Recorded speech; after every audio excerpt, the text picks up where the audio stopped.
Some of my dearest friends are in maximum security prison, serving life sentences. In this talk, I'm going to share parts of their stories with you, as well as my experiences and observations of them, and I'm going to let them do a little of the talking too.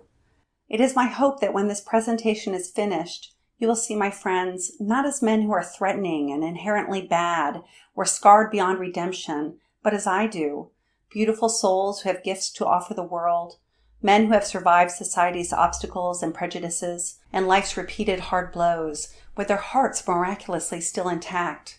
It is my hope that you see them, the world we live in, and our legal and rehabilitation systems differently, and that you are inspired to take action toward positive change, even if only by opening your minds and hearts and changing your perceptions. I didn't set out to work with incarcerated people. I was a licensed mental health counselor who specialized in treating survivors of abuse and trauma. And it's true that the vast majority of incarcerated people are survivors of abuse and trauma, but working with them wasn't in my career plans. But then Mickey came into my life. Mickey and I wrote his memoir together, and in the process became the closest of friends. There were crazy coincidences in our relationship that seemed beyond coincidence. For example, even though Mickey was incarcerated in California, it turned out that he was born and raised in Oklahoma, which after moving 27 times is where I now live.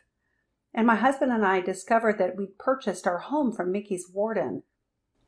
Our book is called Life Sentence, Life Purpose. It will change the way you look at prisoners, criminals, homeless people, and even the meaning and purpose of life. When Mickey first sent me a photo of him, I cried, partly because of the deep sadness that was broadcasting from his eyes. My friend's 4-year-old saw Mickey's picture, touched his eyes, and said, "Mommy, who hurt him?" It turns out that lots of people have hurt Mickey. And what makes him extraordinary is that he's come through all the abuse, mistreatment, and misunderstanding, loving people and life, and seeing only the light and goodness in all of it. An Aryan gang became upset with him when he wouldn't align with the whites and continued to make friends with non-white inmates. They attempted to murder him by slitting his throat and stabbing him several times in the stomach. His response to the murder attempt was this: "I don't know what became of them. I never saw them again, but I've forgiven them." In their actions, I heard not a cry for murder, but for love. Love isn't part of their beliefs or their worldview, and they walk around with gaping emotional holes because of it, holes they protect with every variety of defense and weaponry. I guess I've been enough like them to understand. Mickey was the first incarcerated person or even ex-con that I'd ever known. He looks a little like Gandhi and acts like Gandhi too. He's gentle, kind, and compassionate, the kind of man who notices the beauty of sunrises and puts it into poetry, or can get birds to eat out of his hands. Here is a recording of him reciting a poem that he wrote for me. "In every rose and sunset does love appear. In tangled moss and cobweb it does adhere. In morning's light her smile's a song. Spirit of faith to her belongs. Unfettered dreams and love that sings of life and things." If you had to guess what crimes Mickey committed, you'd never think murder or assault with a deadly weapon. Never. He died alone because I was the only person who was approved to visit. But I wasn't family, and only family could visit or even call. He didn't have contact with anyone in the last month of his life, not even a phone call or letter. A couple of months after he died, the 14 letters that I had sent him during that month were returned to me, unopened. Mickey told me that his greatest fear was dying alone and being buried in a prison graveyard. But I think what he was really afraid of was dying without meaning anything to anyone, without having been of value. Mickey died on a wave of love. Dozens of people had fallen in love with him when they read his book and had become his pen pals. And I had about 100 people praying for him and sending him love, and feel certain that he felt it. Mickey spent 40 of his 58 years in correctional institutions, and if you read our book, I think you'll agree with me that he shouldn't have done any prison time, ever. Drug rehab and counseling, yes, but not incarceration. Even though Mickey is no longer with us, I will talk about him in present tense for simplicity's sake. When I met Mickey, apart from an uncle who sent him the occasional Christmas or birthday card, Mickey had no one on the outside and hadn't had a letter or a visitor in 20 years of incarceration. I knew that there were many others like Mickey, and so I had him pick out a list of good guys who had no one and nothing, and I started a convict Christmas fund. I raise money each year and then send about 40 men books of stamps, which they use as currency, and a homemade card. This little bit means so much to them, and for most it's the only nod to the holidays that they get.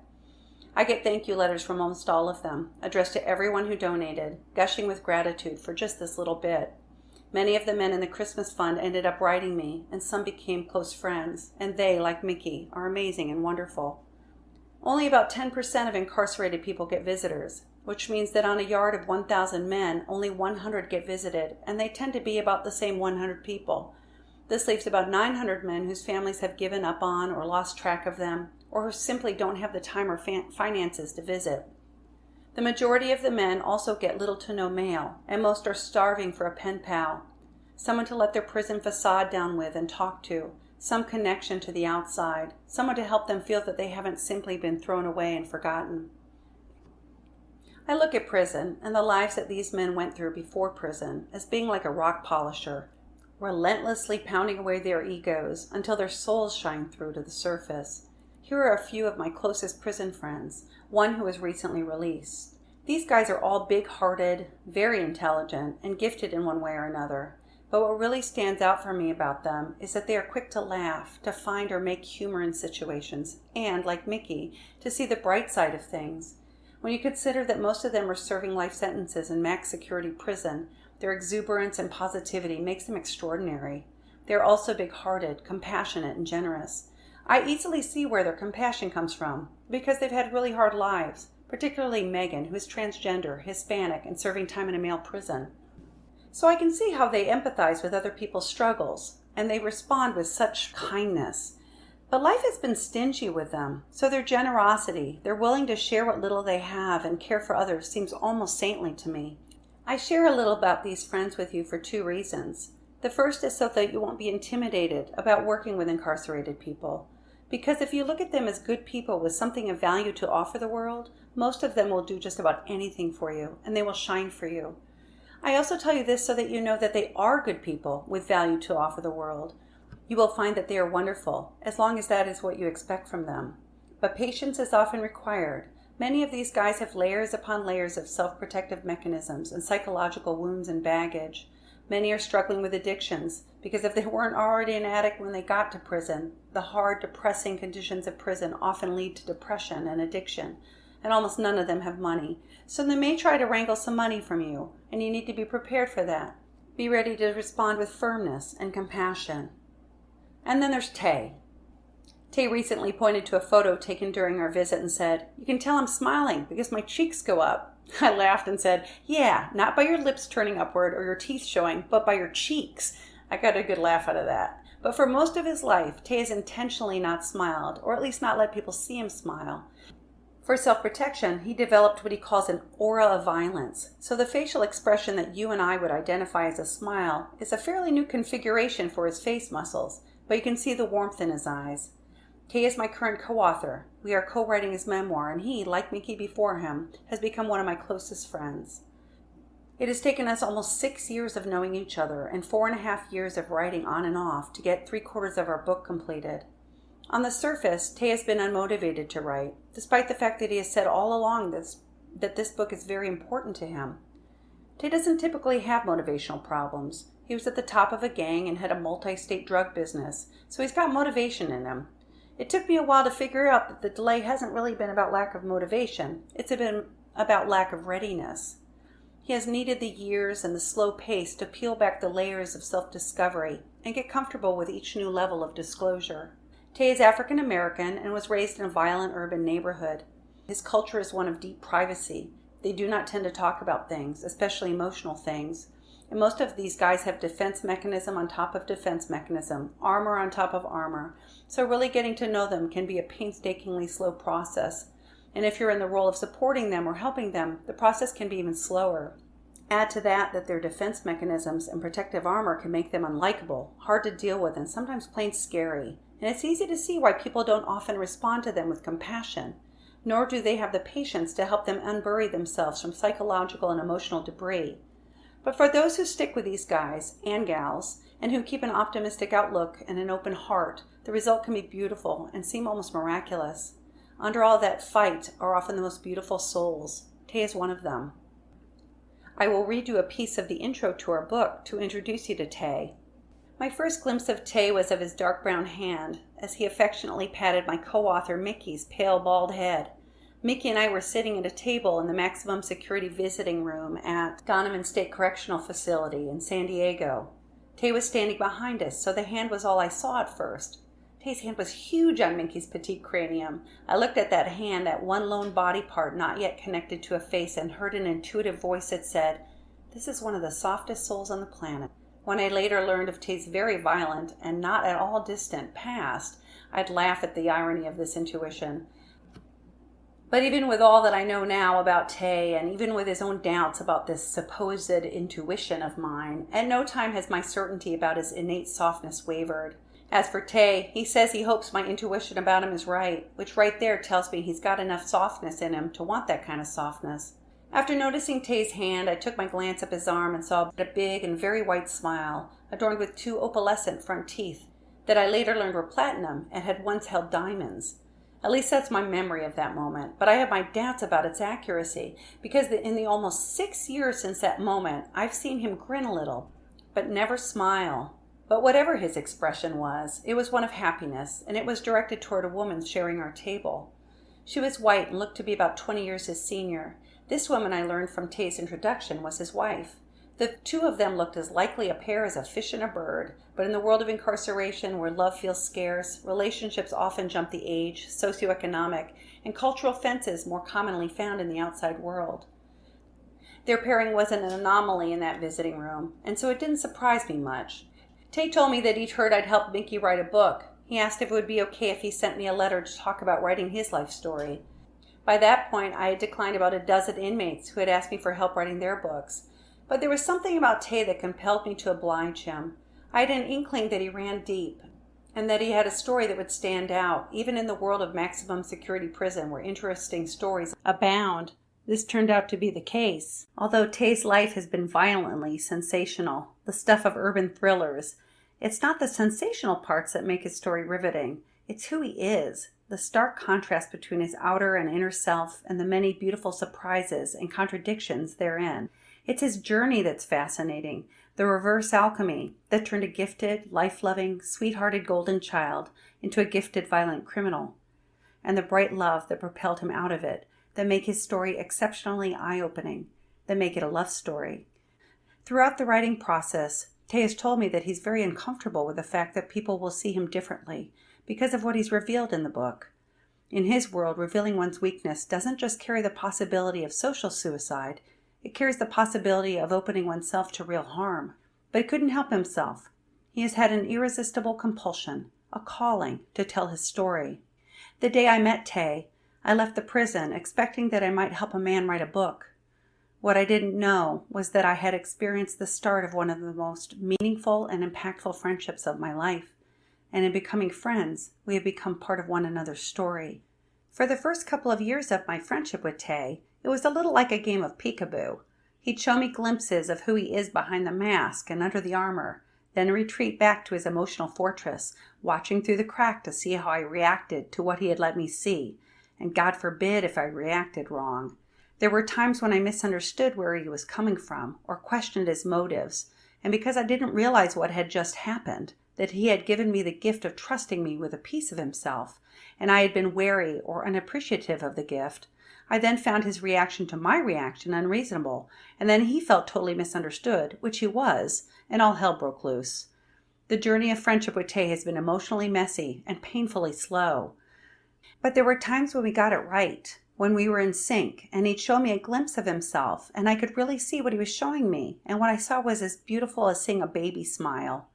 There is pure gold in my friend, and more he has allowed me to be the beneficiary of those treasures. I have felt very blessed. In the early part of our friendship, Tay was one way in one letter and another way in another letter. He was a kaleidoscope of demeanors, moods, and personalities. Looking back, I think this was because he had recently left his gang, given up street life, and lost most of what had defined him. He was figuring out who he was, and parts of him were re-emerging that had been dormant since early childhood. At times he was hard, barely keeping a leash on his anger and frustrations, and wanting to lash out and hurt someone. while at other times he was tolerant and even diplomatic in handling the politics and challenges of prison.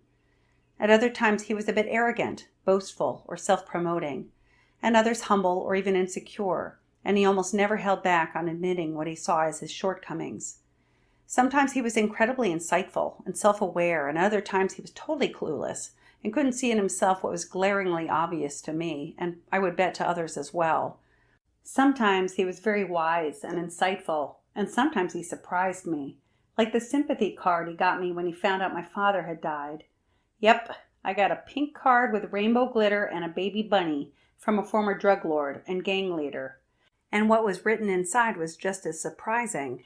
Kim, Mickey told me that your father passed. I'm so sorry to hear that. And if you don't mind, I would like to share something I wrote.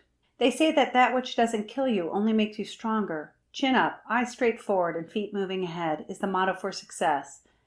But what if you didn't sign up for extra strength training? What if you'd rather catch a break once in a while? Is that so much to ask?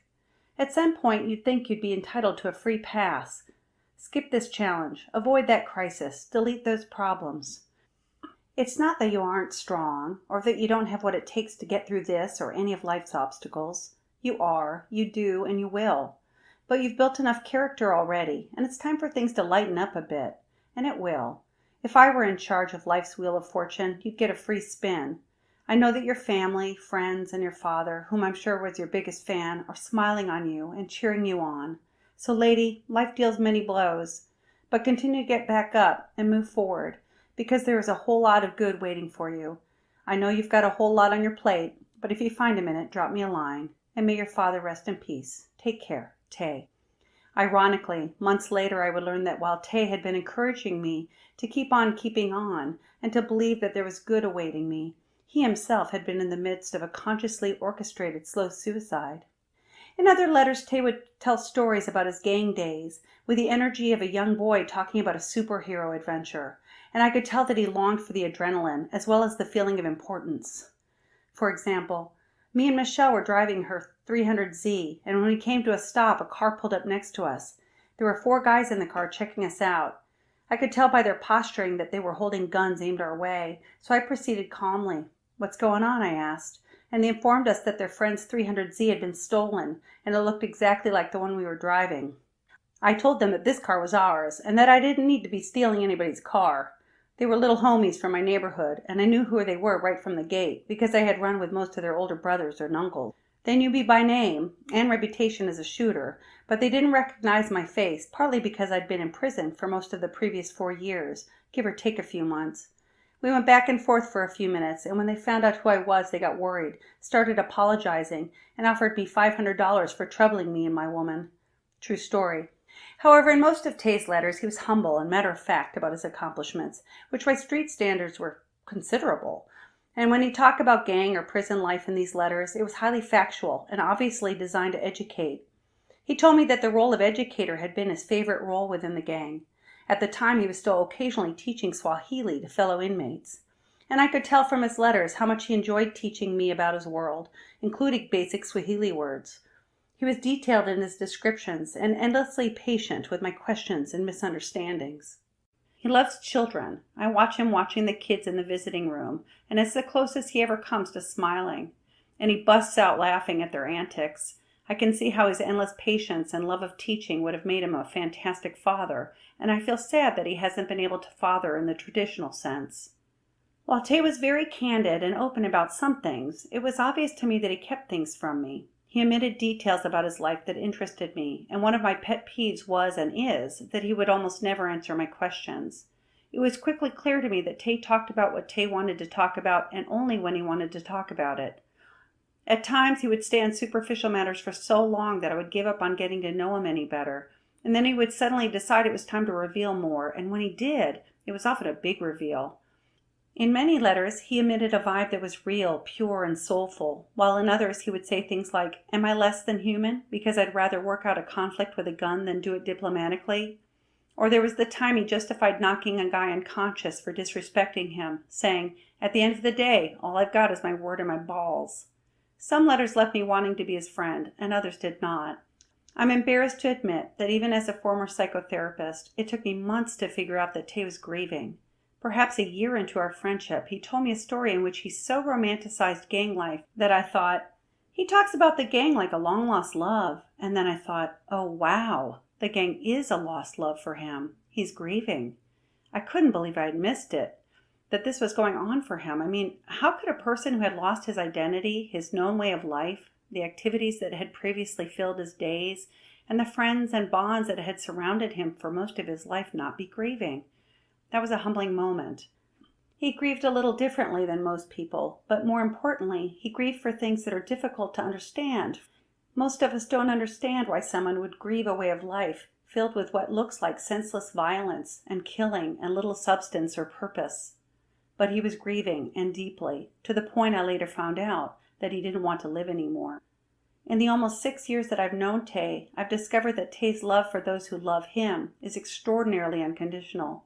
He loves us no matter what, and when I have betrayed his trust or hurt his feelings, he has quickly and constructively let me know about it and then moved on.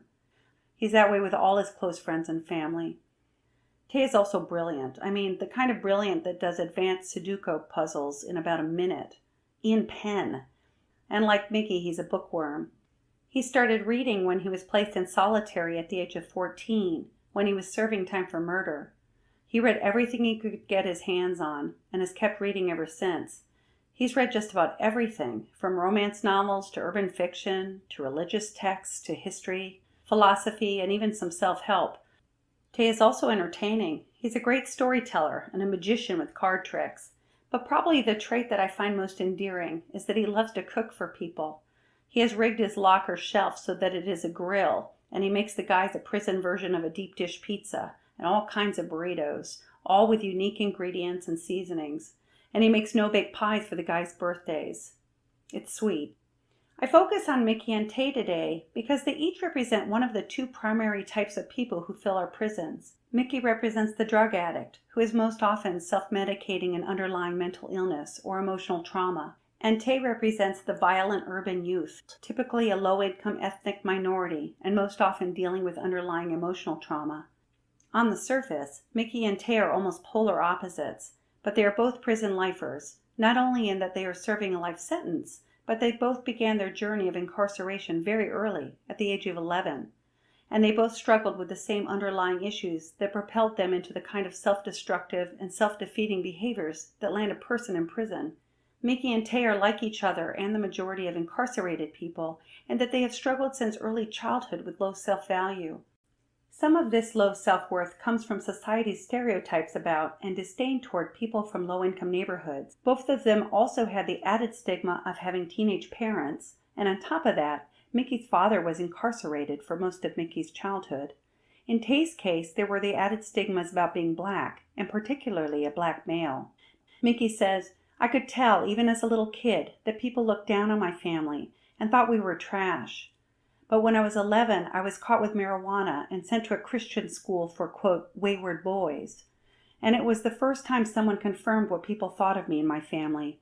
The school was run by cruel people for whom spare the rod and spoil the child was the motto. They had no sympathy for the grief we were suffering over being taken from our families or the emotional issues that led us to misbehave. I tried to run away from the home after 3 months, and when they found me and returned me to the school, the superintendent slapped me several times on the face and told me that I was from a family of parasites and would never amount to anything." I believe that if Mickey had gotten compassion and counseling instead of punishment at that point in time, his life would have taken a different turn. At a time when he needed support, he received more validation that he was without value. As for Tay, he said that as he got older, he went from being perceived as a cute little black boy to a strong, threatening young black man. That every time he was treated with suspicion or disdain, a stick was added to a fire in his belly that started as hurt and grew into rage. Here is a recording of Tay talking about why he got a tattoo on his chest that says "White Girl Killer." When I was a young teen in juvie, I had a counselor named Hilda Hawkins, a bona fide redneck. Blacks, Latinos, and even some of the white boys called her Hitler Hawkins. Every day this woman would find some reason to ridicule, embarrass, or simply harass me and point out that someone like me could never be anything better than a thug. I hated this woman and the opinion she represented. Because of that, I had this period where if you were a white woman, I hated you as well. And that's why I got the White Girl Killer tattoo. But I also knew that Hilda was the straw that broke the camel's back. By the time I was a young teen, I had already had my fill of wary looks from white women. Looks that said, is he going to do something to me? Or store clerks looking at me like I'm there to steal something. Or a white girl walking across the street to avoid passing me on the sidewalk. We black guys feel the wariness and distrust, the expectations that we're nothing but trouble, and it gets to us. It got to me. White girls represented the opinion of a world that would prefer the poor black boys like me weren't in it. It's hard to feel anything but hatred for that kind of opinion of you. But the truth is that I have never and would never knowingly hurt a woman or a child either. My commitment to that comes from experience. Tay has examined his motivations for joining and ultimately leading a gang, and decided that much of his motivation was a reaction to the way he felt that the world at large saw him. Through the gang, he felt purposeful and part of something larger than himself. He learned to value and take pride in his culture and cultural history, and he took pride in his contributions to the organization. Within a world that, as Tay says, preferred that poor black boys like him weren't in it, he found importance, purpose, and empowerment. But the variables that factor into low self-worth are numerous. Mickey was skinny and small, only about 5'6", and says he was unathletic, the classic last person picked for the team. He was bookish and passionate about reading, especially Greek mythology and Native American history. In small-town Oklahoma, this made him an odd man out and an object of ridicule. Add to this that he had inherited epilepsy from his mom, and the social deck was definitely stacked against him. As Mickey said, it took only one seizure, with me writhing and spitting on the kindergarten classroom floor, for me to be labeled a freak. Mickey's sister was his only friend. But there was more to Mickey's low self-worth. Mickey's mother struggled with paranoid delusions, and when Mickey was 7, she came at Mickey and his sister with a knife, saying that they were bad and needed to be killed. They escaped into the night, but shortly afterward, Mickey vandalized a pottery store, breaking all the pottery he could get his hands on, until he was caught by the police. He and his sister were put in foster care after that, and according to Mickey's sister, Mickey was emotionally and physically abused in foster care. When Mickey was 11, his mother came at them again with a knife, and this time they escaped to their grandmother's house. Shortly afterward, Mickey ended up doing his first correctional stint for possession of marijuana. Coincidence? At the time that Mickey's sister told me about these incidents with her mother, Mickey and I were almost done writing his memoir, yet he hadn't been able to recall these events. They were that painful for him, which means they were that impactful for him. When he was reminded of them, he said, "Who wants to remember that their own mom thought they were so bad that they had to be killed?" Mickey suffered from extremely low self-worth. I believe that almost everyone in prison does, even and maybe especially the ones who seem full of themselves. And I believe that low self-value is the primary reason that people engage in the self-destructive and self-sabotaging behavior that lands them in prison.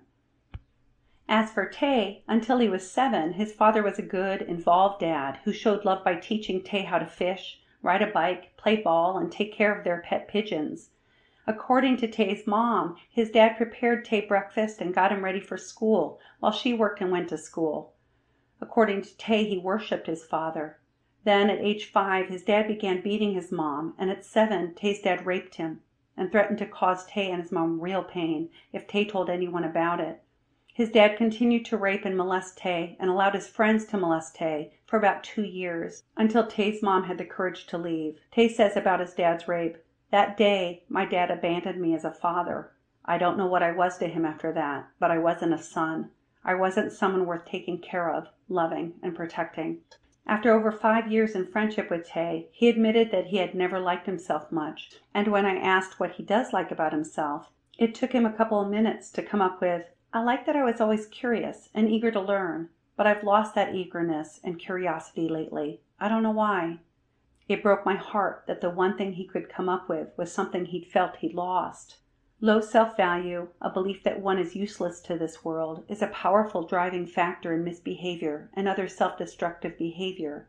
The tragedy is that instead of helping those who misbehave to learn to love and value themselves, we punish them, stigmatize them as bad guys, and place them in environments that reinforce their lack of self-worth. Another element that Tay and Mickey share with each other, as well as the majority of men in prison, is post-traumatic stress disorder.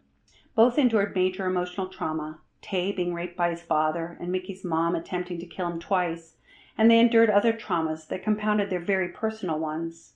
Tay grew up in a neighborhood that had more homicides per capita than Chicago, and he witnessed shootings and other violence, some that were especially traumatizing, like the shooting of his childhood friend as they walked home from school, and the near-lethal shooting of his beloved Aunt Gina as they walked through a shopping mall parking lot. Mickey, who was born with the trauma of being addicted to heroin, endured the additional trauma of a mom who was psychologically unstable and volatile, even when not threatening his life, and of seeing her strung out on heroin. He also suffered the trauma of a mom who wasn't always able to provide him with food or care for him. Mickey's first real crime was at the age of 16, when he robbed a pharmacy with a fake gun in order to get drugs for himself and his parents. His father had been in the getaway car, and he'd had Mickey do the robbery because he assumed that if Mickey got caught, Mickey would do little to no correctional time. That didn't turn out to be the case. Mickey was sentenced to 7 years in an adult prison. Again, had he gotten help, this time drug rehab, instead of punishment, I know his life would have been different. As it was, one of the biggest prison riots in U.S. history broke out 2 days after Mickey arrived at the prison. The trauma of seeing people beaten and killed, and the anxiety for his safety, caused him to have a psychotic break so deep that he killed a fellow inmate whom he believed was plotting to kill him. After Mickey attempted to kill the man, he attempted to kill himself too. None of that would have happened had Mickey gotten help with his addiction and mental illness instead of punishment. Here's what Mickey said about his time post-murder, when they had him in solitary in the cell where men spent the last night before they were put in the electric chair. I stopped eating and lost 30 pounds. A side note here is that he had already been very thin. I attempted suicide twice, cut my arms and wrists, but they sewed them back together and returned me to my cell. The cell told me that I would never leave and that my life was effectively over. The time came when nothing except death had meaning. I was deeply bedeviled and completely broken. I had no concept of who I was or my place in the world, and there was no foundation on which to rebuild. The complete absence of hope or love or even the comfort of a human touch left gaping holes in my psyche. I was all cracks and holes and rubble. I was broken open. God seeped in. I welcomed him. The symptoms of PTSD provide enormous hurdles to a child's psychological and social development. And unlike the sudden onset PTSD of, say, a war veteran, the symptom of a child's PTSD, because they begin so early, tend to be woven into their personalities and viewed by others and themselves as not symptoms at all, but who he is, which then further affects his self-worth.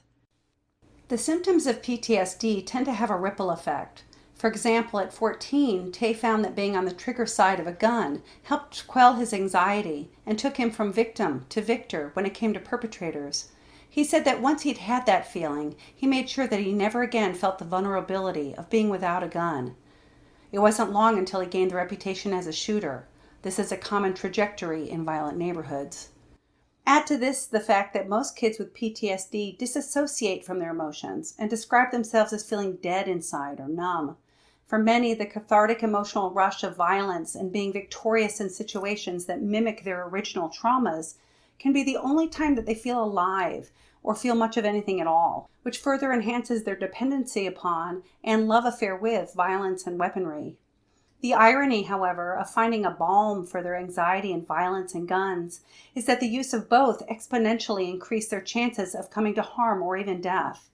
But within this is yet another irony, because for many, engaging in violence is a subconscious or even conscious means of suicide, a way to go out in a way that they see as a blaze of glory and avoid what they see as a hopeless future. What's more, the symptoms of PTSD, such as hyperactivity, distractedness, emotional withdrawal or volatility, lack of social connectivity, physically acting out, and extreme lack of trust, make it difficult for caregivers, be they parents, teachers, or even social workers, to like or feel sympathy for their children who are suffering from PTSD. Children with PTSD are challenging and can be disruptive. They often get punished or treated punitively instead of being given love and care. And their punishments can create further trauma, like the trauma of being taken from one's family and put in foster care or in a correctional setting where they suffer the stigma that they are bad people, are exposed to violence, and subjected to even greater punitiveness. For example, in juvie, Tay once refused to do a therapy in which he was supposed to pretend that he was howling at the moon, and he was given 3 days of isolation. Tay's times in juvenile prisons were such triggers for his emotional trauma that he tried to kill himself multiple times, starting just a few weeks into his first sentence at the age of 11. Mickey was so traumatized that he ran away multiple times, risking being out on the open road almost 50 miles from his home and the beating he knew he'd get if he were caught. He took these risks to get back to his mother, whom he worried about and missed desperately.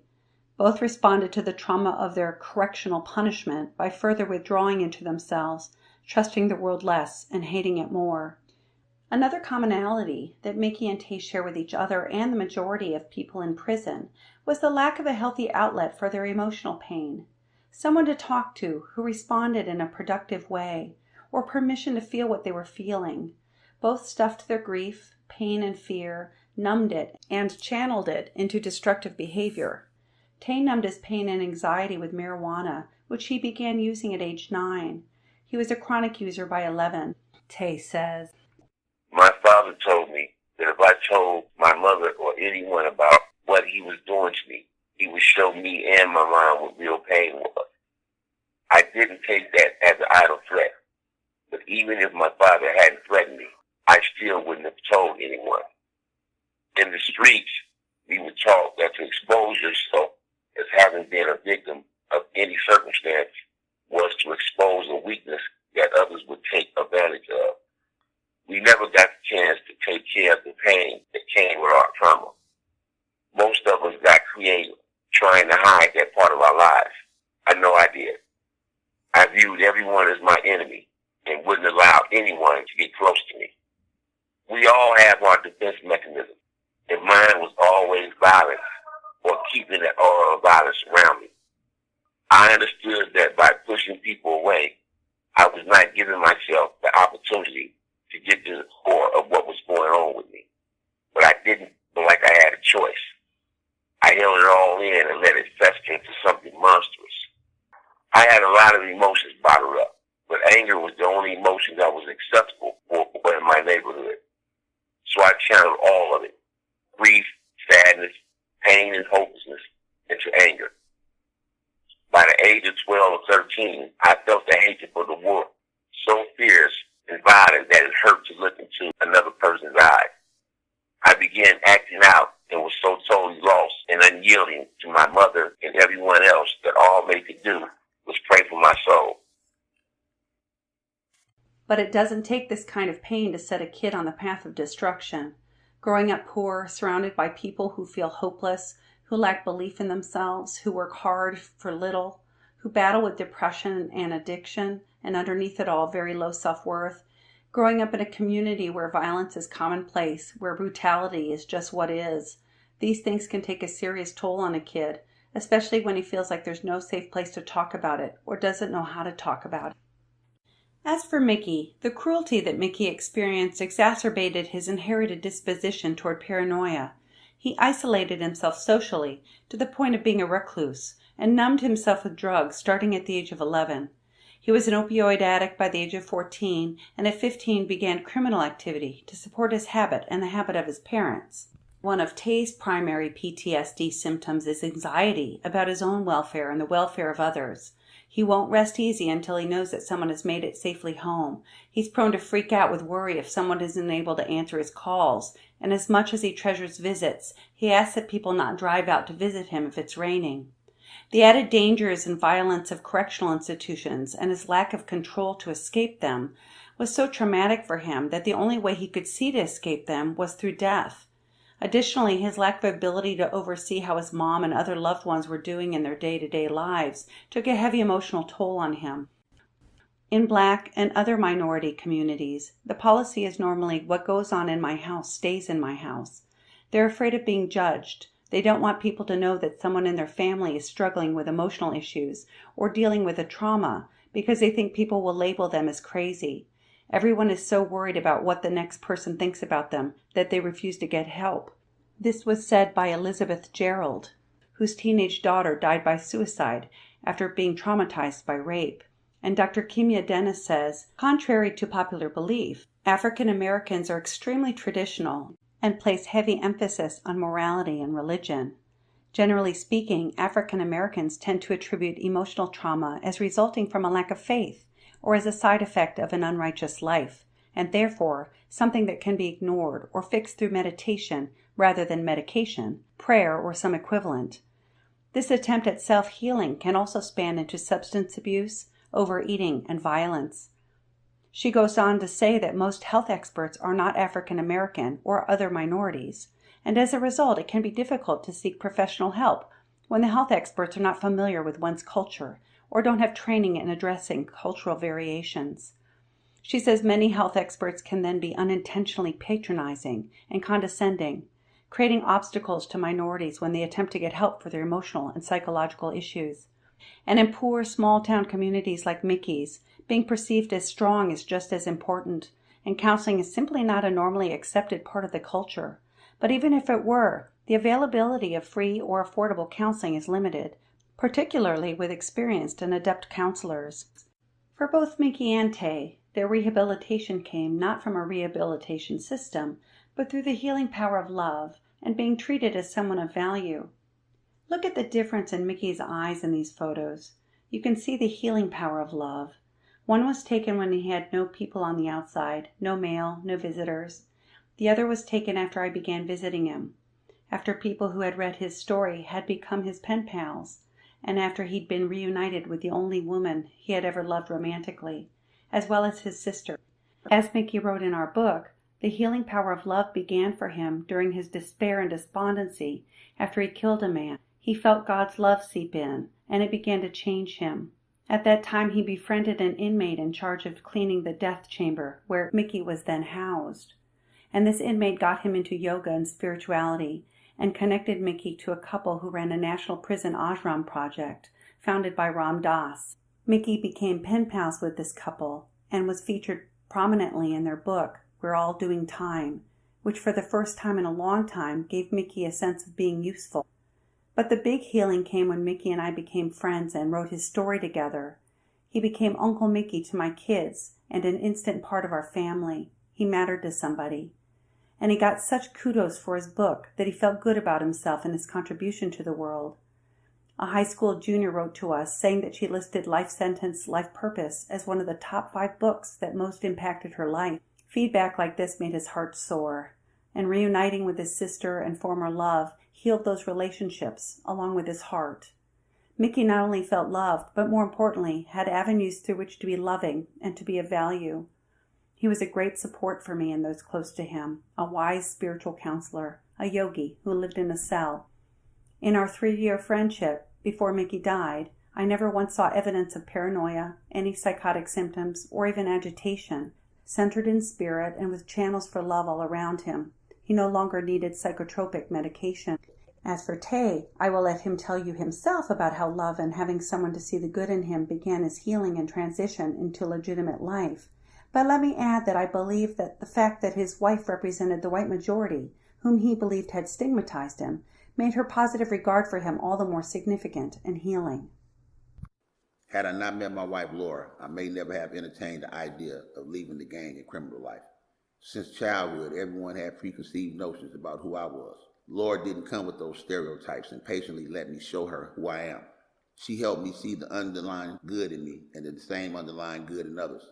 I fell in love with her intellect and sheer conky naivete. It was so fresh and appealing to me. I fell for her and I fell hard. I stripped myself of my previous life and everything that came with it to try to make an honest run of this relationship. We are truly the oddest couple on the planet. I've been an illegal magnet my entire life, and she has walked on the side of the law for hers. She is 20 years older than me and comes from money. We met 18 years ago and have been married 10 of those years. Apart from my grandmother, she is the nicest and gentlest person I have ever known. We have taught each other a great deal that I don't envision a life without her. But it's very painful at times because I have so little to offer her from my position in prison. I felt the one thing I can offer her was to try to be the best man that I could be, and to do that meant leading a life. What helped me more than anything to move into the straight life was the people who believed in me, who saw the good in me and believed that I could be a positive force in this world. They made me believe it too.